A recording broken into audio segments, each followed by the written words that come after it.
નમસ્કાર વિદ્યાર્થી મિત્રો, મારી યુટ્યુબ ચેનલ સંજય પટેલમાં આપ સૌનું હાર્દિક સ્વાગત છે.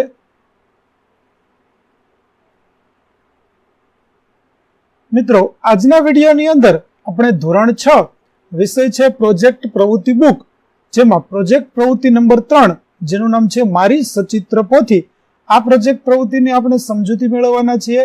વિદ્યાર્થી મિત્રો, જો તમે મારી ચેનલમાં નવા હોય તો મારી ચેનલને જરૂરથી સબસ્ક્રાઇબ કરો.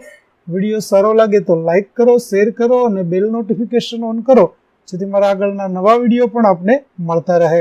તેમજ વિદ્યાર્થી મિત્રો, આ પ્રોજેક્ટની પીડીએફ જોવા માટે પ્લે સ્ટોરમાંથી અમારી એપ્લિકેશન વિશ્વગુરુ STD 1 થી 12 ગુજરાતી ડાઉનલોડ કરી તમારા મોબાઈલમાં ઇન્સ્ટોલ કરો. જે તમે શરૂ કરશો તો તમને આ પ્રકારે જોવા મળશે, જેમાં પ્રોજેક્ટ પ્રવૃત્તિ બુકની અંદર તમને ધોરણ બતાવશે. ધોરણ પસંદ કરશો એટલે પ્રોજેક્ટ બુક બતાવશે. પ્રોજેક્ટ બુક ઉપર ક્લિક કરશો એટલે તમને પ્રોજેક્ટના નામ બતાવશે. જેમાં વિડીયો ઉપર ક્લિક કરશો તો તમને વિડીયો જોવા મળશે અને પીડીએફ ઉપર ક્લિક કરશો તો તમને પીડીએફ જોવા મળશે.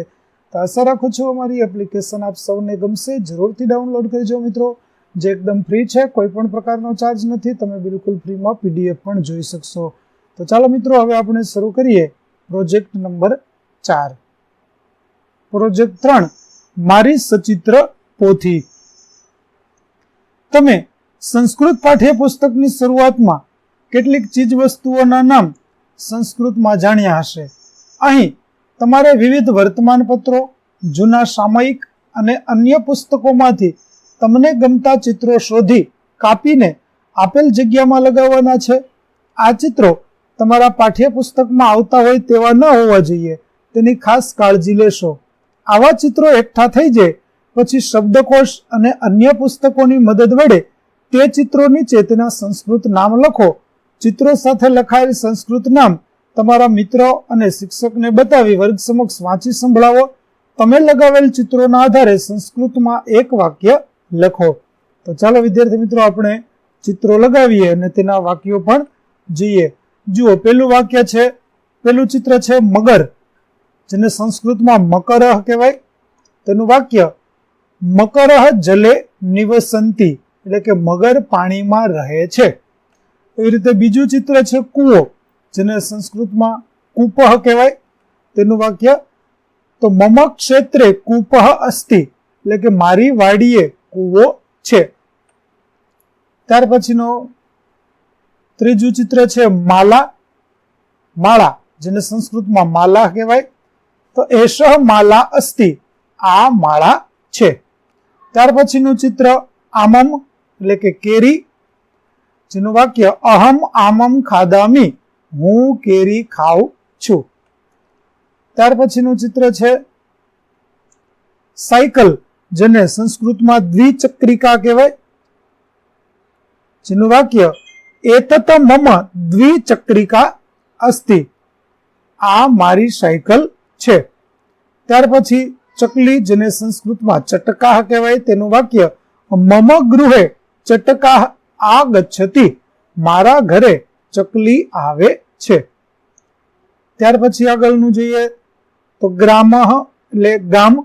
તો ગામનું વાક્ય મમ ગ્રામઃ સુંદરઃ અસ્તિ, મારું ગામ સુંદર છે. ત્યાર પછી મોટરકાર, જેને મોટરકારમ સંસ્કૃતમાં કહેવાય. તેનું વાક્ય એતત મોટરકારમ અસ્તિ, આ મોટરકાર છે. ત્યાર પછીનું ચિત્ર ઘર, જેને સંસ્કૃતમાં ગૃહમ કહેવાય. તેનું વાક્ય તો એતત મમ ગૃહમ અસ્તિ, આ મારું ઘર છે. ત્યાર પછી શાળા, જેને સંસ્કૃતમાં વિદ્યાલય કહેવાય. તો તેનું વાક્ય એષ મમ વિદ્યાલય અસ્તિ, આ મારી શાળા છે. ત્યાર પછી આગળનું ચિત્ર જોઈએ તો આગળનું ચિત્ર છે ક્રિકેટ રમતા હોય તેવું. તો ક્રિકેટ સંસ્કૃતમાં પણ કહેવાય. તેનું વાક્ય અહમ ક્રિકેટ ક્રીડામી, હું ક્રિકેટ રમું છું. ત્યાર પછી ગૃહ કાર્ય, જેને સંસ્કૃતમાં પણ ગૃહ કાર્ય કહેવાય. તો તેનું વાક્ય થશે અહમ ગૃહ કાર્યમ કરોમી, હું ગૃહ કાર્ય કરું છું. તો વિદ્યાર્થી મિત્રો, આ રીતે તમારે સંસ્કૃત શબ્દો, ચિત્રો શોધી અને તેના શબ્દો લખવાના છે અને તે શબ્દનો ઉપયોગ કરી અને વાક્ય બનાવવાનું છે. તો આ રીતે આપણે લગાવી દઈશું ચોંટાડી, અને તેની બાજુમાં તેના વાક્યો પણ લખીશું. અહીં મેં ગુજરાતી આપણને સમજ પડે એટલા માટે લખેલું છે, તમારે ગુજરાતી લખવાની જરૂરિયાત રહેતી નથી. તો આશા રાખું છું મારો આ વિડીયો આપને પસંદ આવ્યો હશે. નવા વિડીયો મેળવવા માટે મારી ચેનલને જરૂરથી સબસ્ક્રાઇબ કરો, તેમજ PDF જોવા માટે પ્લે સ્ટોરમાંથી અમારી એપ્લિકેશન વિશ્વગુરુ STD 1-12 ગુજરાતી ડાઉનલોડ કરો, જેમાં આપને ધોરણ 6 તમામ વિષયના સ્વાધ્યાય સોલ્યુશન, સ્વાધ્યાય પોથી સોલ્યુશનની વિડીયો તેમજ PDF જોવા મળશે, જે એકદમ ફ્રી છે, કોઈ પણ પ્રકારનો ચાર્જ નથી. ફરી મળીશું આપણે નવા વિડીયો સાથે. ત્યાં સુધી આવજો.